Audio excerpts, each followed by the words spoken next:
or what? Nah, homie. You know what? Where you from? Do you bang, homie? Do you bang? Raising in Japan versus raising him in America, there's so many things that I don't have to worry about raising him here. I don't have to worry about gang members or shootings. Yeah, hey, where you from? People going and shooting up schools. I don't have to worry about those kind of things living in Kyushu, right? We don't have that kind of stuff here. Yeah. I don't have to worry about those things. I am so happy that he doesn't have to deal with that. Last Christmas. What did he do? Well, it's not that he was doing anything. He was at the wrong place at the wrong time. And that's very important. You know how you have people who want to do like stupid things? Don't go to those places where people are doing stupid things. Okay, so that's an example of being at the wrong place at the wrong time. You know where they have the Town? They have the Best Dinky, and next to the Best Dinky is a Lawson. And then they have that park. Ah, yeah. I remember. Okay, Mm. the park is called Ginji. yeah, that's it.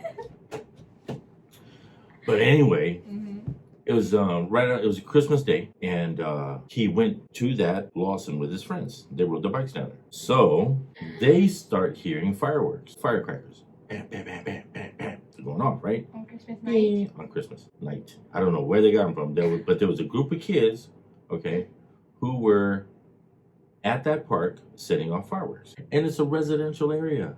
There are houses all over around there, right? Mm-hmm.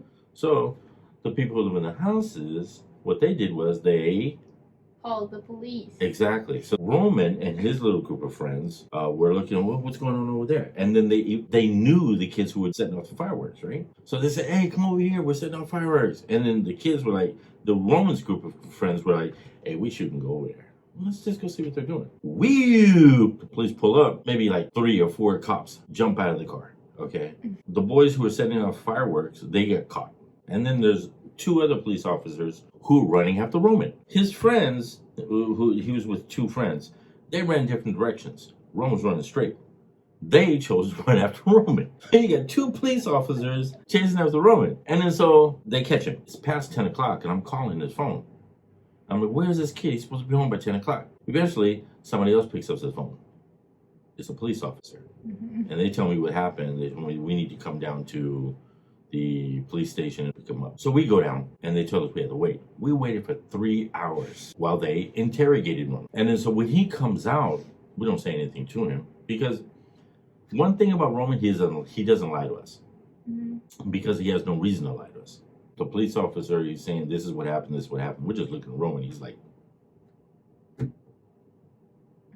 he's not saying a word. And we're looking at him, I'm like, what are you doing? And he's like, and then the police officer says, before we take him home, he says, your son doesn't seem like a bad kid. The other kids in the room, they're bad kids. He shouldn't hang around those kind of kids. We always pick them up for doing stupid things. And I'm looking at Roman, I'm like, what are these kids? And he's like, so we say, thank you, we apologize. Then we get in the car. And before we even start the engine, what happened? And he says, we went, yeah, that's what happened. We went, and then I said, hey, let's go. We shouldn't be here. They're doing stupid stuff. Let's go. And then all of a sudden the police roll up. Okay, one catches these two are doing the fireworks, and then 3 police officers, one runs after so-and-so, and then another one of my friends runs that way, and then 2 police officers chasing me. And I'm like, wait, who are the police officers were chasing? That police officer was chasing you? Yes. The one that looks like Draymond? That's the one who was chasing you? Yes. How did he catch you? How was he able to catch you? You're fast. He's built like Draymond. And he said, I stopped running. Okay, because while I was running, I'm thinking to myself, why am I running? I didn't do anything wrong. And so he stopped. And that's how he got caught. I said, oh, okay. Okay, so you were just there and you were about to leave, and then the police roll up, and because you were there, they assumed that you were with them, so they just grabbed everybody. Exactly. I said, okay, did you tell them that? Yes. I told them. I told them 3 different times. You were in there for 3 hours. And they kept asking me the same question. I kept giving the same answer. Okay, well, all right. Well, this is what happens, okay, when you are in the vicinity of people who are doing stupid things. Even if you didn't do it, you are going to be caught up because you look like you are part of it. So whenever you see something like that, don't go over there no more. Yeah, you're right. It was a lesson learned. And then when he said lesson learned, that changed everything for me because I'm very, very strict with him up until now. I have my foot on his neck all the time. Everything is no. No, no, no. No, you can't do this. You can't. What time are you coming home? What time are you coming home? Where you at? You got the GPS on your phone. Hey, it's 9:45. You got 15 minutes. You're 3 kilometers away. You better run home. Okay, so I got my foot on his neck every day. After that, I took my foot off his neck. Because you know what? No matter what I say to him, nothing is going to teach him better than life. Those life experiences, those things, they are the best teacher for him. Just like smoking and drinking. Okay, now he has friends who were in junior high school, when he was in junior high school, who were smoking and drinking. Some of the boys would come to my house and I could smell. So I'm like, dude, who's smoking? Something Coon, he smokes. I'm like, why is he in my house? You know how I feel about people who smoke. Nobody comes in here with smoke. I don't know. And I hope you're not smoking. I'm not smoking. He already knows how I feel about smoking. He saw how his grandfathers, both of them, died in a hospital because they were both, when they were very young age, I'm talking 16, 15, they started drinking, they started smoking at a very young age.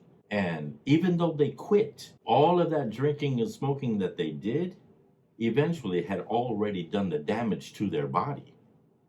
So it didn't matter if they quit. The damage was already done. So that caused their death, and that's how they died. They died a very terrible death, a very painful death, being in that situation because they couldn't breathe. Organs shutting down. So he knows how I feel about smoking and drinking. But life enabled him to experience the death of both of his grandfathers in that type of a situation because they both smoke and drink. That's a life experience. That right there in itself is better than my words, right? That was a better teacher for him than whatever I could say to him. So I decided that after that incident, I'm not going to be so strict with him anymore. Because you know what? No matter what I say to him, I will put him in a situation where he will have to lie to me. And I don't want that. So go ahead and do whatever you're going to do. Just tell me where we're going to be. Tell me what time you're going to be home. And don't do stupid stuff because you know what's going to happen. It wasn't really him being arrested when he got caught. They said that it's not going to be not something that we report to your school or anything. It's not that serious. He was just there, and we understand his position on it. So, but it's not going to affect his, scholarship at school or anything like that. So he was okay. So everything that he does from now, the only thing that I can do is support him in life. I get a telephone call, I got to go get him. That's all I can do. If he breaks something, I got to go pay for it. That's all I can do. But I want him to see my face when I'm paying for something.